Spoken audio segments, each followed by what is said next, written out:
நம்மளுடைய உடம்பில் முக்கியமாக இருக்கக்கூடிய உறுப்பாக சிறுநீரகம் காணப்படும்.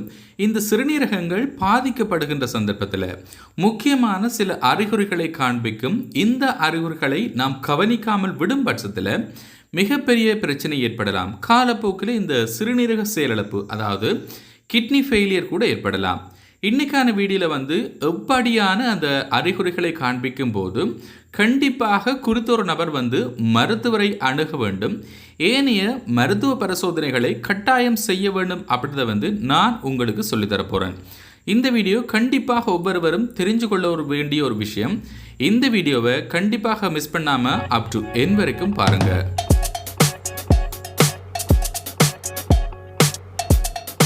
சிறுநீரகங்கள் பாதிக்கப்படும் போது முக்கியமாக காண்பிக்கக்கூடிய மாற்றங்களில் மலம் மற்றும் சிறுநீரில் ஏற்படக்கூடிய மாற்றங்களை கண்டிப்பாக கருத்தில் கொள்ள வேண்டும்.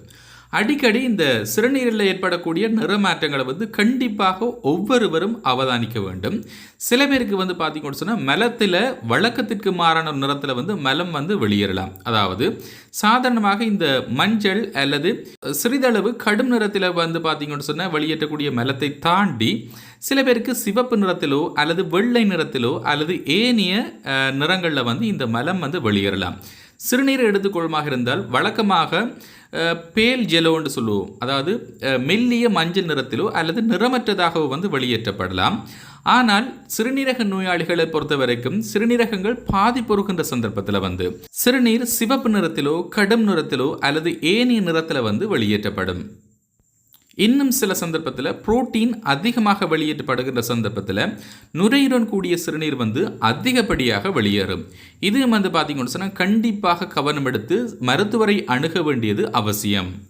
இரண்டாவது, உடலில் ஏற்படக்கூடிய வீக்கங்கள். அதுவும் குறிப்பாக கால், முகம், கைகளில் வீக்கங்கள் காணப்படும். குறிப்பாக அதிகால வேளையில் பார்த்தீங்கன்னு சொன்னால் இப்படியான நபர்களில் கண்டிப்பாக இவர்களுடைய கண் இமைகளை அவதானிக்கலாம், முகத்தில் அவதானிக்கலாம், கால்களில் கூட இந்த வீக்கங்களை அவதானிக்கலாம். இதனை நாங்கள் பிட்டிங் எடிமா அப்படின்னு சொல்லுவோம். இது சிறுநீரகம் பாதிப்பினால் ஏற்படக்கூடும் அல்லது ஈரல் பாதிப்பினால் கூட ஏற்படலாம். மூன்றாவது, அதிகப்படியான தலை சுற்றல் மற்றும் சோர்வு. உடல் பலவீனம், அதிகப்படியாக சோர்வாக காணப்படுதலும் இந்த சிறுநீரகம் செயலிழத்தல் சம்பந்தமாக காண்பிக்கக்கூடிய முக்கியமான ஒரு அறிகுறி. சில பேருக்கு பார்த்தீங்கன்னு சொன்னால் சுவாச பிரச்சனை கூட ஏற்படலாம், அதீத சோர்வு ஏற்படலாம். இது கண்டிப்பாக கவனம் எடுத்துக் கொள்ள வேண்டும். இது பற்றின மேலதிக தெளிவுகளை பெறுவதற்கு கண்டிப்பாக உங்களுடைய மருத்துவரை நீங்கள் அணுக வேண்டும். நான்காவது, உணவு உண்ணலில் விருப்பமின்மை அல்லது உணவு அருந்த முடியாத ஒரு நிலைமை சில பேருக்கு ஏற்படும். இது பார்த்தீங்கன்னு சொன்னால் உடம்பில் அதிகமாக கழிவுப் பொருட்கள் தேங்குகின்ற நிலைமையால் இது ஏற்படலாம். சில பேருக்கு பார்த்தீங்கன்னு சொன்னால் உணவு சுவையிழப்பு, அடிக்கடி வாந்தி ஏற்படுதல், கூடவே மலச்சிக்கல் கூட ஏற்படலாம். இன்னும் சில பேருக்கு வாயில் உப்புச்சுவை அல்லது துர்நாற்றம் கூட ஏற்படலாம். இதுவும் கண்டிப்பாக சிறுநீரகம் செயலிழத்தல் சம்பந்தமாக காண்பிக்கக்கூடிய முக்கியமானது ஒரு அறிகுறி. ஐந்தாவது, அடிக்கடி முதுகு மற்றும் கால்களில் வலி ஏற்படுதல். பொதுவாக இந்த சிறுநீரகம் காணப்படுகின்ற அந்த பகுதியில் பலருக்கும் இந்த மாதிரியான பெயினை உணர்வார்கள். இது சில சந்தர்ப்பத்தில் கிட்னி ஸ்டோன்ஸ், அதாவது சிறுநீரகத்தில் ஏற்படக்கூடிய கற்களாக இருக்கட்டும் அல்லது சிறுநீரகம் சம்பந்தமாக காண்பிக்கக்கூடிய ஏனைய நோய்களுக்கான அறிகுறியாக இருக்கும். சில நபர்களுக்கு இரவு நேரங்களில் அதிகப்படியான இந்த மாதிரியான வலியை உணர நேரிடலாம். இது பார்த்தீங்கன்னு சொன்னால் கண்டிப்பாக மருத்துவர் ஒருவருடைய உதவி தேவை அப்படின்றத தெரிஞ்சு கொள்ளுங்க.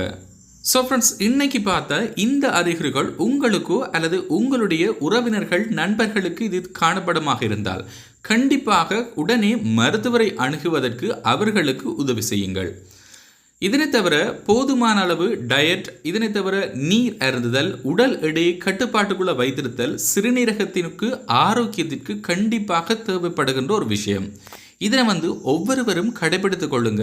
இது பற்றின மேலதிக தகவல்களை தெரிஞ்சுக்கணும் அப்படின்னு சொன்னால் இந்த வீடியோவுக்கு கீழே இருக்கிற கமெண்ட் பாக்ஸில் கமெண்ட் பண்ணுங்க. மேலும் இந்த தகவல் உங்களுக்கு பயனுள்ளதாக அமைஞ்சிருந்துச்சு அப்படின்னு சொன்னால் கண்டிப்பாக லைக் பண்ணுங்க. இந்த வீடியோவை உங்களோட ஃப்ரெண்ட்ஸுக்கும் ஷேர் பண்ணுங்க. அப்படியே நம்மளோட சேனலை மறக்காம சப்ஸ்கிரைப் பண்ணுங்க. மேலும் ஒரு நல்ல தொகுப்பில் சந்திக்கலாம். அதுவரை உங்களிடமிருந்து விடைபெறுவது உங்கள் சர்வேஷன். நன்றி.